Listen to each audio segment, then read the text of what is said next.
So welcome to our second video on creating dimensions on SolidWorks. So this is again part of the SolidWorks course in mechatronics in Simon Fraser University.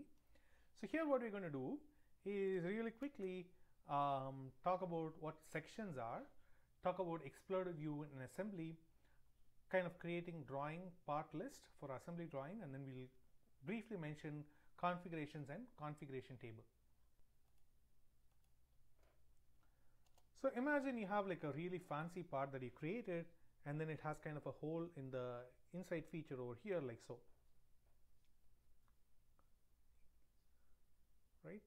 So this is my part that I created, like a fancy looking part. Obviously I've cut it through to actually show how things look. So what happens is I want to show this particular feature, but then since it has fancier features, I'm unable to actually kind of have you fully appreciate how the drawing looks.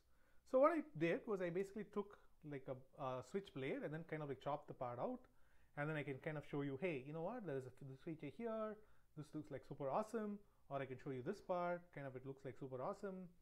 I can take this, I could have cut it like so here in this direction.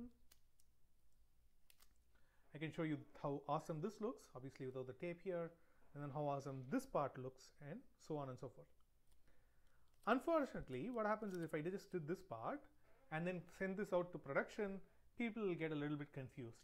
So what is done is when you have any part of this sort, you would, when you do a section, you would basically show the internal structure, and then what you would do is kind of show a special mark which is known as a hatch pattern to have everybody differentiate between this part and a part which is only half the part. So imagine I create a triangle like this where I have this marked as 100 by 100, and then I've created another sketch like this which is another it's a rectangle where this length is immaterial, but then this height is at 50, this width is at 20, and then what I'm going to do is extrude this guy. I'm going to extrude this symmetrically, and then we'll make it say 20 or 40. Say okay, I'm going to do an extrude cut with this. I'm going to make this 20, and then again in the mid plane say okay. So now I basically created the shape that I actually showed you.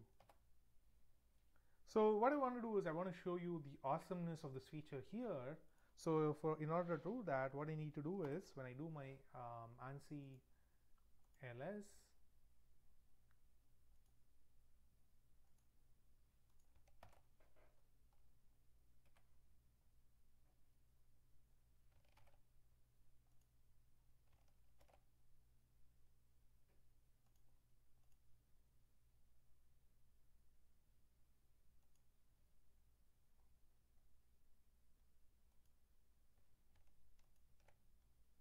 so I'm going to click select multiple views. I'm going to create the front and the top view here, and then this is already created, and then I'm going to say okay. I'm going to change this to millimeters here. So what we're looking at is the front view. I'm going to basically change this guy and then make sure that the hidden lines are shown.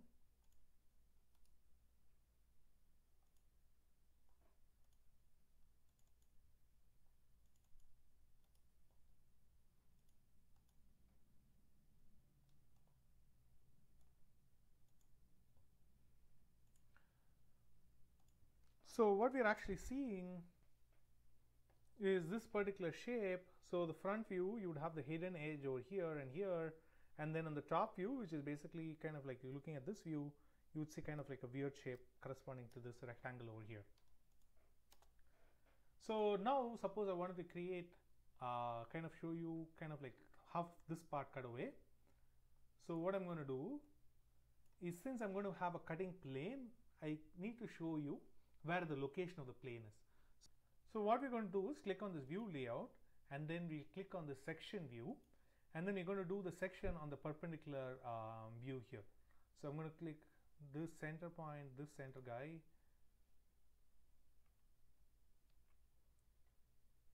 So I can click So I'm on a horizontal cutting plane, so I'm going to pick this, and then it kind of goes through the center here. Say okay. So if I go here, I'm going to leave it here, and then what I'm going to do is actually try to move this.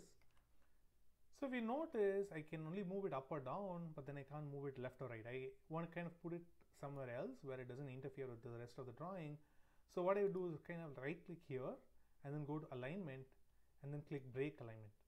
So now what I can do is kind of like drag it and drop it any which way I want. So what I've essentially done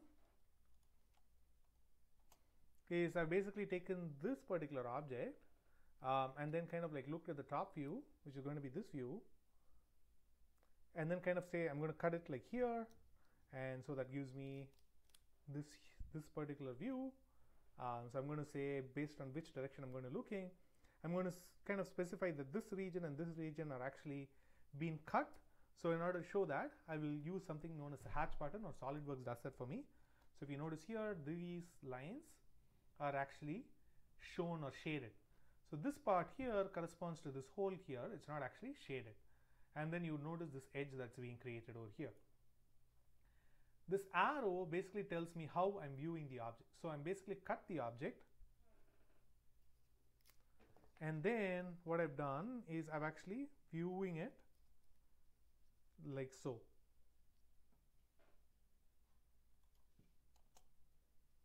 So this is the view you're actually seeing here with the tape removed. So what is happening here is, let's see if I can hold this. Yes. So this part where my mouse is actually corresponds to this region over here, right? So this is the actual part which is actually cut by the actual machining. So that is not shaded. So now I want to differentiate this part, which is basically cut by me, to show you what's inside, versus this part here, which has been already cut. So these ones here, which is kind of like virtually cut, are actually shaded. And then that's the hatch pattern that you see here. And this arrow here shows you the direction in which I'm viewing it, and then this letter shows you where it's actually being cut. So I click section view here, and then imagine I create another section like so. And then where only half of it is cut, I'm going to say okay. If I wanted to change the name, I'm going to call this B. So I tried creating some in the middle. So now this section is AA.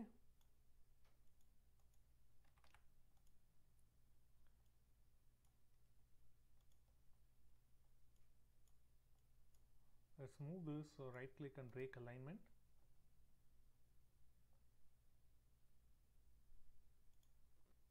Then move this out of the place.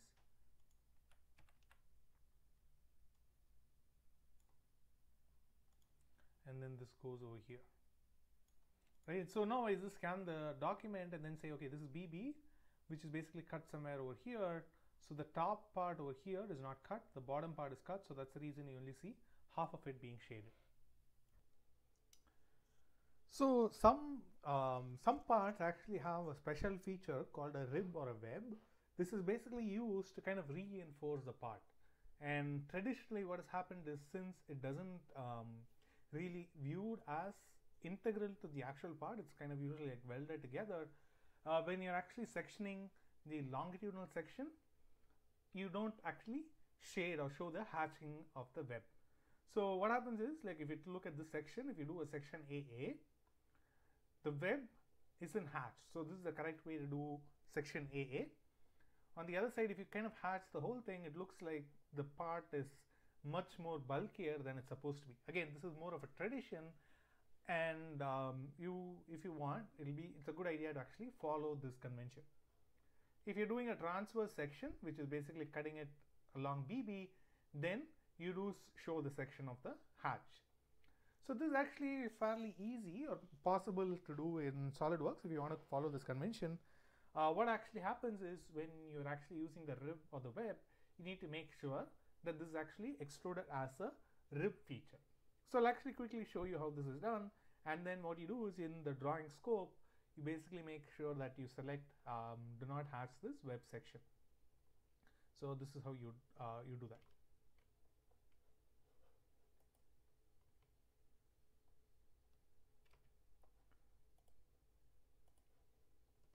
So let's do Control N, new part, and then I'm going to create this on the front plane.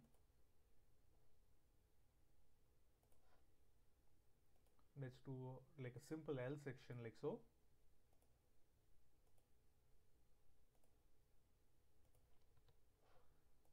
And then we do smart dimension, so maybe make this 80.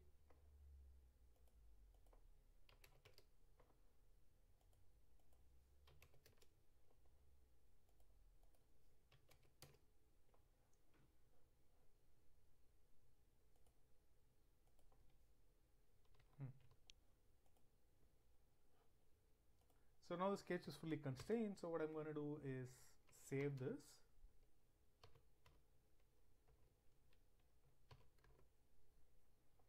And then we're going to extrude this. You can extrude it in which way you want. I'm going to make it symmetric about the mid plane like so. So we'll make it 40 millimeters and then say OK. So I'll click on the front plane and create a new sketch. This sketch needs to be just a line. So I'm going to basically make normal to view. Let's do that first. So normal to view. And then here what I'm going to do is kind of make sure I can kind of make sure that it's aligned to this point, and then now the line is completely fully defined. So exit the sketch, Control 7 to go to ISO view.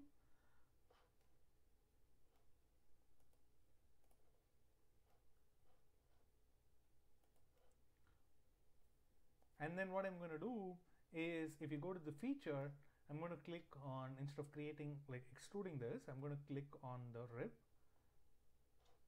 I can select the sketch and then click on rib, and then it says, okay, you know what, how do you want to create it? So this is the extrude direction. So it's asking me, do you want to extrude it this way, or do you want to extrude it normal to sketch? So which is basically, I don't want to do this. So what I'm going to do is I'm going to click on here so that it shows the direction of arrow in which the part is going to be made. So it's going to be extruded this direction, and then this is going to be the width here. So the thickness is basically symmetric. I can make it less on one side or the other. I'm going to, if I want to change this, if I wanted to make it 15, so notice that this becomes broader, and then I'm going to make it 10, and then I'm going to, if I wanted to add the material in the opposite direction, I'll say flip add material. It's going to be here, and then I can give it a chamfer or a draft if I really want it. So I'm going to say OK. Notice that the web feature is created, and I can actually highlight, and if I needed to disable this feature. So we'll save this again, and then I'm going to go Control N, and then I'm going to create my part, and then I'm going to select this feature. I'm going to say create multiple views. I'm going to go front and then the top, and then I'm going to say OK. So this actually created the ISO view as well. That's fine. So I'm going to move this, just give me a little bit more space. So what I'm going to do is I'm going to create two sections. So I'm going to create a longitudinal and a transverse section. So let me do the longitudinal section first. So before that, let me save this figure. And then if I rebuild this, this name is going to change here. I'm going to create in my view layout, I'm going to select this and then say create a sectional view. So I'm going to, how do I want to cut it? I want to cut it, actually I wanted to create a longitudinal section. So I'm going to select the top view first and then say create a section. I'm going to make it horizontal. So if you had a different version of SolidWorks, this cutting plane looks different. So I'm going to go through the center here and then say, do you want to do some weird stuff? I'm going to say no, and then I'm going to say OK. And then here it gives me the option. It says, hey, I think there might be a web here. Do you want to select the web feature? I'm going to say yes, and then I'm going to select this feature here. I'm going to need to click on this. Notice that it's highlighted in blue, and then I'm going to say OK. This is flipping direction for the direction which I'm viewing the object. I'm going to say OK. So now this is created. I'm going to leave it somewhere here, and then as before, I'm going to right click, alignment, break alignment, and then move this to a different position here, and then save. So again, notice that this is similar to the front view, and then if I click on this and say flip direction, then I'm actually looking at it in the opposite direction, opposite way, like basically looking at this part in this way, and so the sectional view actually becomes kind of like the upside down view. So I'm going to say okay. I'm going to create another section like this. So I'm going to click this view again, section. Here I'm going to click on this. Let me just go maybe somewhere here, like kind of the midpoint of the section. These are kind of used for offset sections. And then I'm going to say okay, and then it says, do you want to select this? I'm like, you know what, because I'm doing a transverse section, I'm going to hatch it, so I'm not going to select the rib feature. I'm going to say okay, and then this one comes over here like so, and then this is done. If you notice that when I was actually creating the section, it gives me like this zigzaggy option. So I'm going to click this, maybe do like here, and then I'm going to say, you know what, I'm going to do a zigzag notch or a single offset. So I'm going to say from here, I'm going to go like so, and then I'm going to say okay. I'm going to say make an align section, and then I'm going to put this guy over here. So what has actually happened is when I do a section like so, it basically cuts here in this way. So that's this part, and then here it kind of cuts halfway through, and then the rest of it is shown. So this is kind of like the weird looking align section that gets created here. So another kind of align section that's typically used is when you have a circular feature, and then this circle is known as a bolt circle, and then you want to basically show kind of an alignment where this one is kind of rotated to this plane and shown. So let's see how to do that.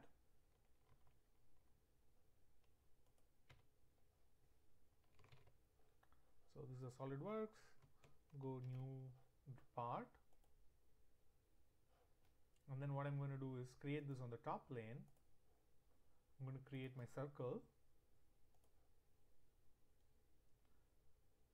So I'm going to say add dimension, circle, add dimension. So I'm going to click here.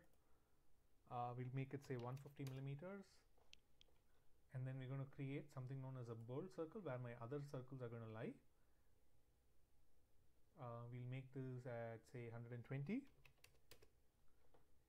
Then I'm going to create maybe like a little holes, 2 circles here. So I'm going to move this just to make things easier. So we'll make the 60, and then we'll make the say 10 millimeters. So this, let's make this 50, or maybe 20 millimeters, and this will be 40. So video.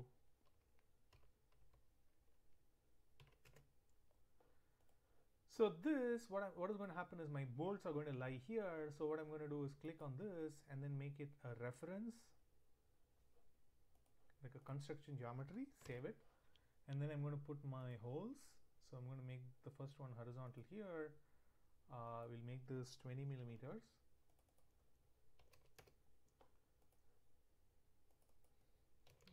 Light, let's make it 15.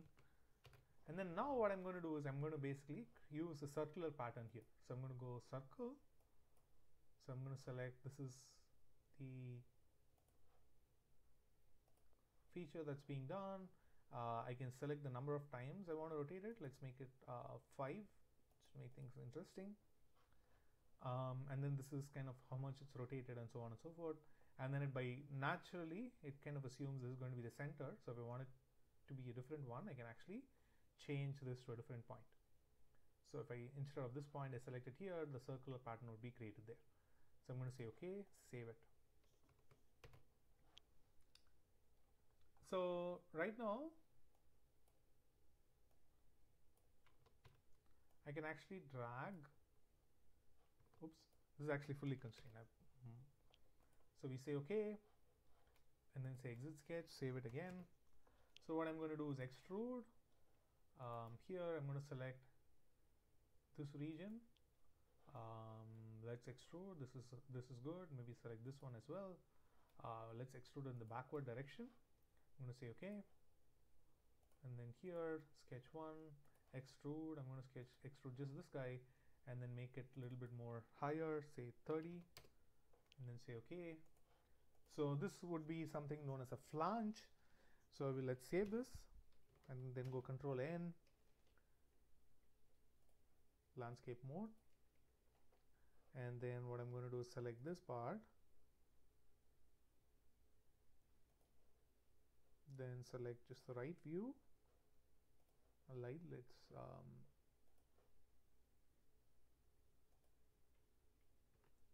you can actually chain this view. So if I chain this, say okay, doesn't change too much. If I wanted like a weird, I wanted this to be rotated, what I actually need to do is do things a little bit cleverer. So I'm going to make this top view, and then I'm going to do projected, and then I'm going to do this. So this would give me a, starting this as the front view, I'll get this particular view. Now I'm going to section it like here and here. So I'm going to go, oh, save. So I'm going to go section. I'm going to create like an align section. So I'm going to go this. I need to give the starting point here. This is my first section, and then this is going to be my second section that goes through here. And then I'm going to say okay. Now if you notice, this section is correct. So this is this part, and then as per convention, the arrow is pointing this way. What has happened is this section gets rotated to the same plane as the first section, and then it's shown here together. So this is the convention that's used when you're doing an align section. If you notice, beside this there is something called as a detail view. So this is kind of like if I wanted to zoom just around this part, I can click here, and then it creates kind of what's known as a detail view. And then in the bottom it gives a scale, so I can actually adjust the scale if I wanted. So kind of like double click, and then this is the text, but I can click on the section, and then if I scroll down, I can change the scale. So I can make it 1:2, which will make it smaller. I can also make it 2:1, which is probably what you would do to make it larger, and then say okay. So this kind of, if you wanted to zoom and then give more details around this section, you would do what's known as a detail view here. You don't typically need a dimension for the detail view, so we're just going to say okay. You can also do something known as a breakout section, which is basically kind of like a section just around a smaller section. So I'd basically kind of create here, and then kind of create a lasso kind of thing, and then say you need to give it depth. So I'm going to say okay, and then it will just create a section corresponding to that part. So the next thing we're going to do is really quickly create kind of like this ball bearing assembly, and then figure out how to do a basically what's known as an exploded view, and then kind of create like a part list in your view as well. So what you need to do is basically create the assembly first. So let's do that.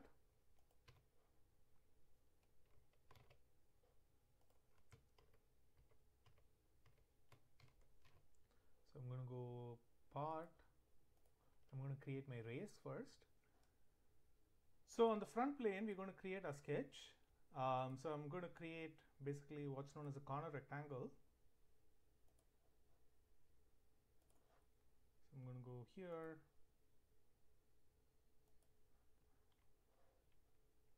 Then I'm going to use this as my reference line for my axis. Let's convert this to an axis line. And then here, what we're going to do is, this is a line. So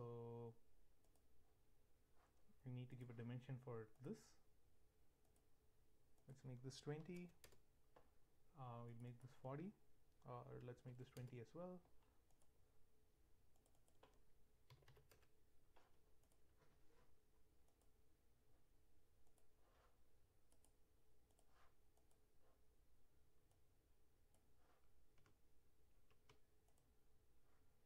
So I'll make this and this point, I'll make it coincident, and then say okay.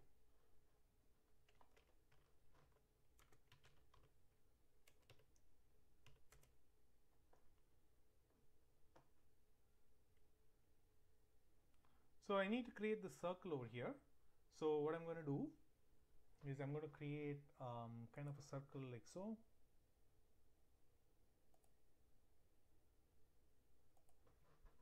And then I'm going to use my trim, and then like so. Now what I need to do is add dimensions.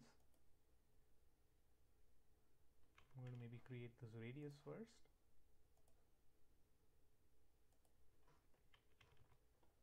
Oh, let's make this 20. So more likely you'd be giving the radius. So let's do the radius as 10.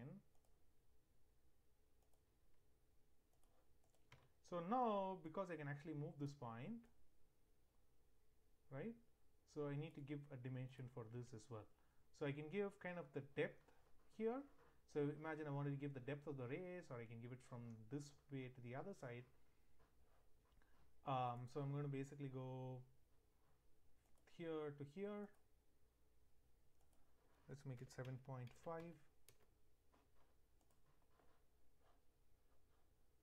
Say like this cannot come any, this cannot really move. Oh, this can actually move up and down. So what I'm going to do is click this one, make it equal. And so now my race is fully defined. And then I'm going to exit the sketch, save, and then I'm going to revolve this. So I'm going to click revolve. So it's easier if I select the sketch, revolve. And then it automatically figured out, you know what, I probably want to revolve about this axis, and then I'm going to say okay.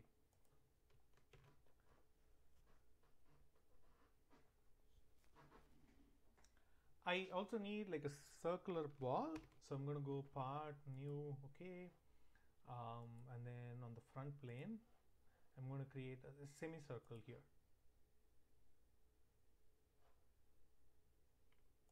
So let's do the circle first and then make it into a semicircle.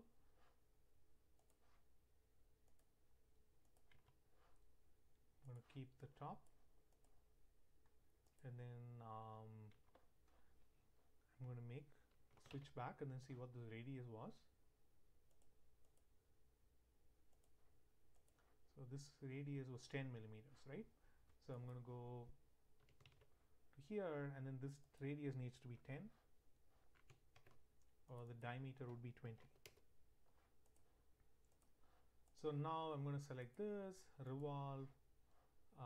This axis is going to be here, and then I do a 360-degree revolve, and then it's going to create the ball here.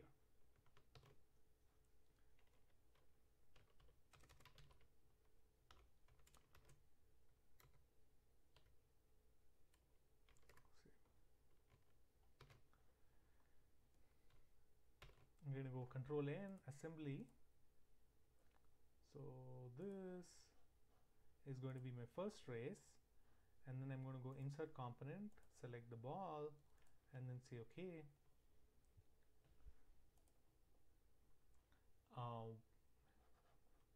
So I need to kind of figure out how to mate this to here before, so I'm going to do something kind of like a little bit weird. So what I'm going to do is I'm going to mate the planes that I don't see. So I'm going to basically click on this. I'm going to pick this front plane and then this front plane, and then I'm going to mate them together, make them coincidental. So once I do that, I can basically select this and this, and then I can make it tangential. So what I'm going to do is actually create a circular pattern here. So the circular pattern itself is located under the linear pattern, but in creating the circular pattern, this actually needs an axis for the pattern. So I'm going to first create my axis, which is going to be a reference geometry. So I go with this, and then for this I'm going to select two planes, right? So I'm going to select the top plane, and then I'm going to select the front plane here. I'm going to say okay. Control 1. Let's see where my axis is. So notice that my axis is kind of lying over here. So what I need to do is select this one and then unlock this feature first, and then move it float, I'm going to select this top plane, make them coincident. I'm going to select this front plane, make them coincident as well. So now what this is done is my axis is now passing through the axis of the race as well. So now I can basically select circular pattern. The axis is going to be not seen, so I'm going to select from here, select this axis, and then the number of instances I want, make it equally spaced. Let's say I want it, say 6. So I'm going to say okay. I can also give like a degree separation, total degree. So I'm going to say okay, and then this is basically done. This. I'm going to insert one more race.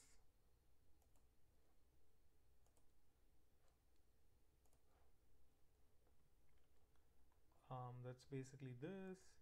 I need to probably move this component.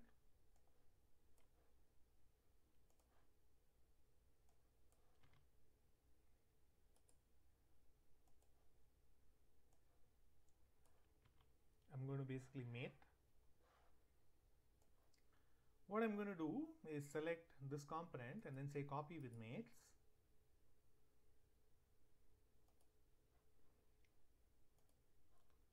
So I'm going to keep this coincidental constraint, and then I'm going to keep the tangential constraint.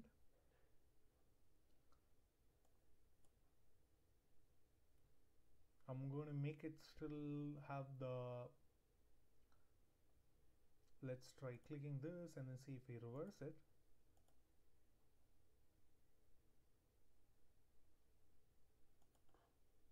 So let's click the front plane and then see if we can actually reverse it.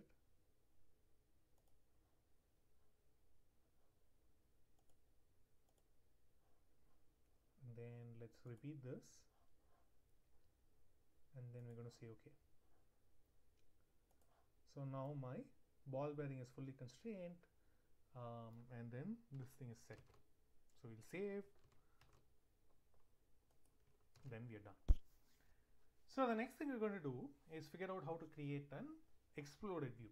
So exploded view is when you can kind of show like a disassembled view of your part. So for that, what I need to do is create an explosion. So obviously not in the literal sense. So what we do is click on this exploded view here. The next thing is I'm going to select the various components. So notice that even though I have so-called exploded view, nothing has actually happened. So what I need to do is actually kind of move this manually. So I'm going to select here, I'm going to select this component, and then I can either give a distance or kind of like manually move. So I'm going to grab here, and then this is moved here, and then I'm going to select all of these.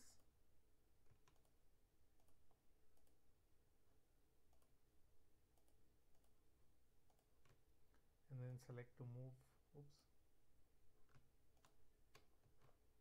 I don't want this. And then what we're going to do is move it along the X direction, right? So we can just grab hold of this and then move it here. And then say okay. So now this is what is known as the exploded view. Things have moved out. I can actually move the ball bearing out as well, but that's not needed. So I click on this known as an exploded line sketch. So it shows us how things are actually assembled. So I'm going to click on this, and then it takes me, if I want it, either I can do it automatically or I can do it like in the sketching mode. So I'm going to click line, select this center, and then kind of go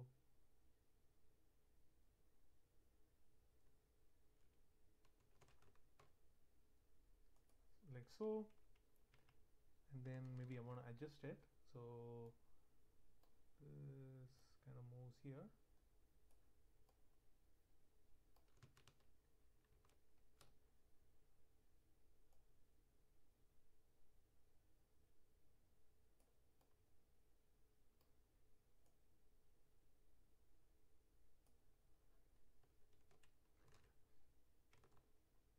So I can make these lines, I want to make this along the X direction.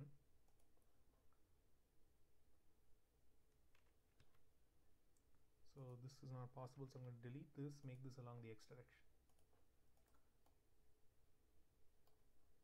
So I can repeat the same thing for the other lines if I really wanted, but this kind of gives me the idea of how the part is going to be assembled. And then I can do the same thing for here. So if I click on the line sketch, routing line, so I can select this center and then this center, and then it automatically shows me that this is how the two lines would be set up. So I'm going to say OK, and then this is what is known as an exploded line sketch. It shows me how I would potentially assemble the parts together. Having done this, I'm going to go Control N, new ANSI. So this is the assembly I want to create. I'm going to just do the isometric view alone. So here I can select if I want it in the exploded view or in the compressed view. So I'm going to check show an exploded state, and then it's going to be the exploded one, and then I'm going to click and then say OK. And then this is the exploded view, which shows everything separated out. Next, I'm going to create what's known as a part list.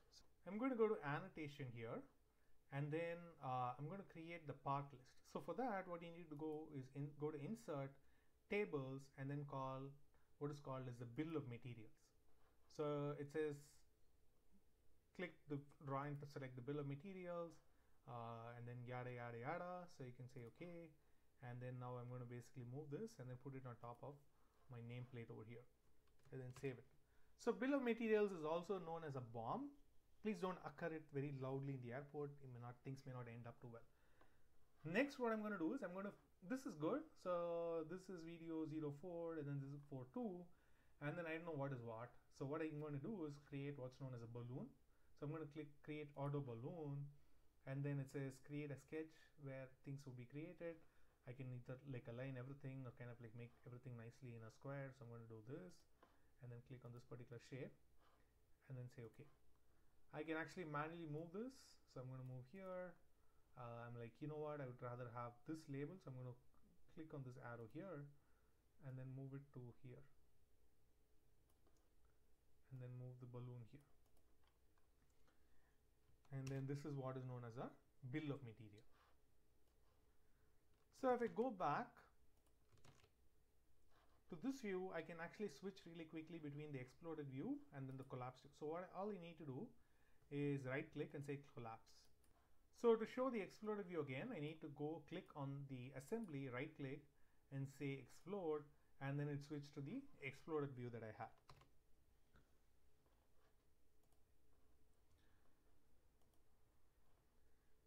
So the final thing we are going to do is kind of introduce everybody to the concept of assembly tolerance.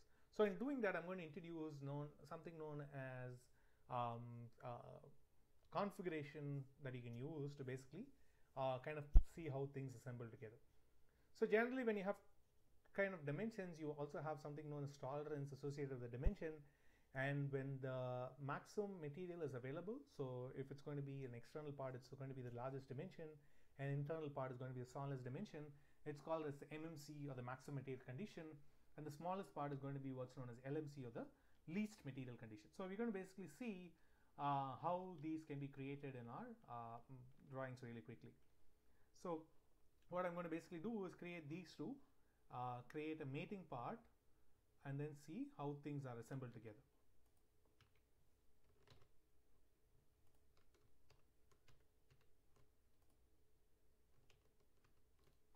Go Control N, part, front plane.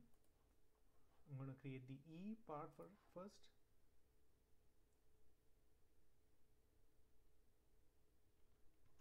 Like the easier way to do it would be to create this and then create another one here. Make this 100. Oops.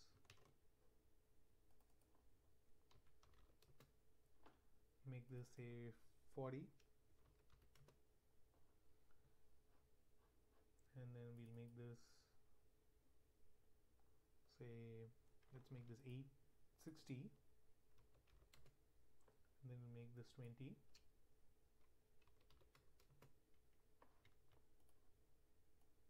Move it out of the way, and then I'm going to use my trim command here, and then I'm going to say, okay, I'm going to make this all equal.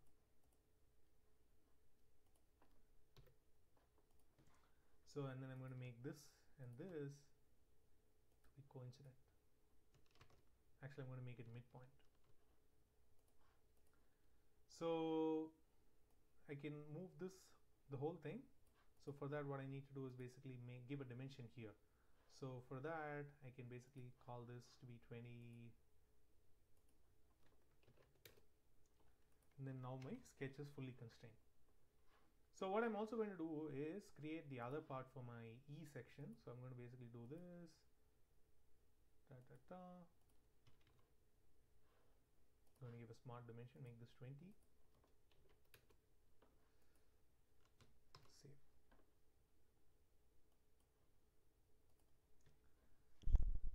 So I want to actually dimension this one, right? So this is not very useful to me. So I'm going to actually delete this dimension and then make this to be 20. So I can give it a different name. So I can call this teeth or something. And then I'm going to say okay. And then this one, because everything is equal, all of the other dimensions, actually maybe I should make this equal.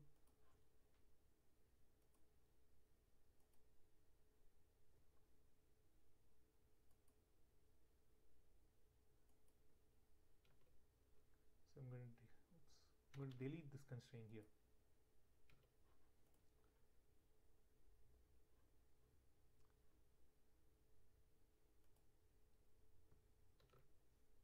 I'm going to make this one and this one equal, and then we'll smart dimension this to be 20. So the reason I'm doing this is I want to vary only this dimension. I'm going to say okay, exit sketch, save.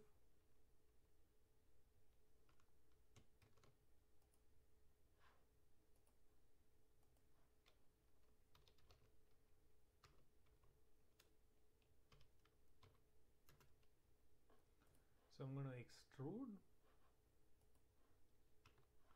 So before I do that, actually let me extrude.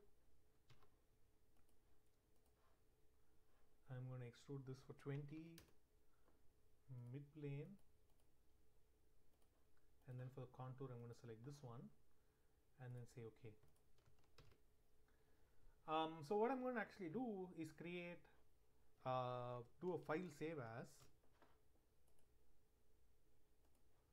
and then create this part G2 here.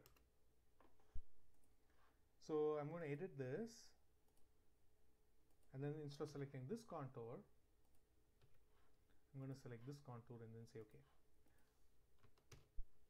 So I can open my G1, and so if I do Control Tab, I have this G and the L, and then I can go Control N assembly. I'm going to go G1, which is my E, and then insert component G2, which is going to be here, and then I can go Control 1 and then see how these are set up. So I'm going to select a mate. So I'm going to select this bottom here and then this top. Now they're coincidental. I'm going to select this plane, make them coincidental. I'm not yet going to assemble them together. I'm just going to leave them at a particular distance. So I'm going to select this plane and then this plane, and then I'm going to say okay, you know what, keep it at a particular distance, and then say okay, right, save.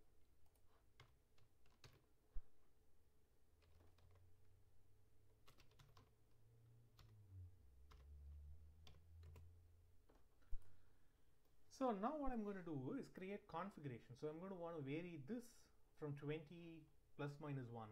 So in order to do that, I'm going to create various configurations. So I'm just going to select here and then go back to this E, and then I'm going to go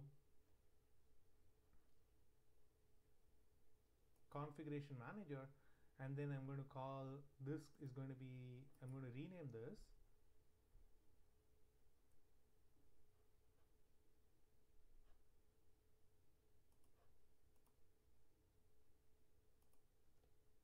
so I'm going to call this nominal. I'm going to create two new configurations. So I'm going to call it MMC. I'm going to create another configuration called LMC. Save.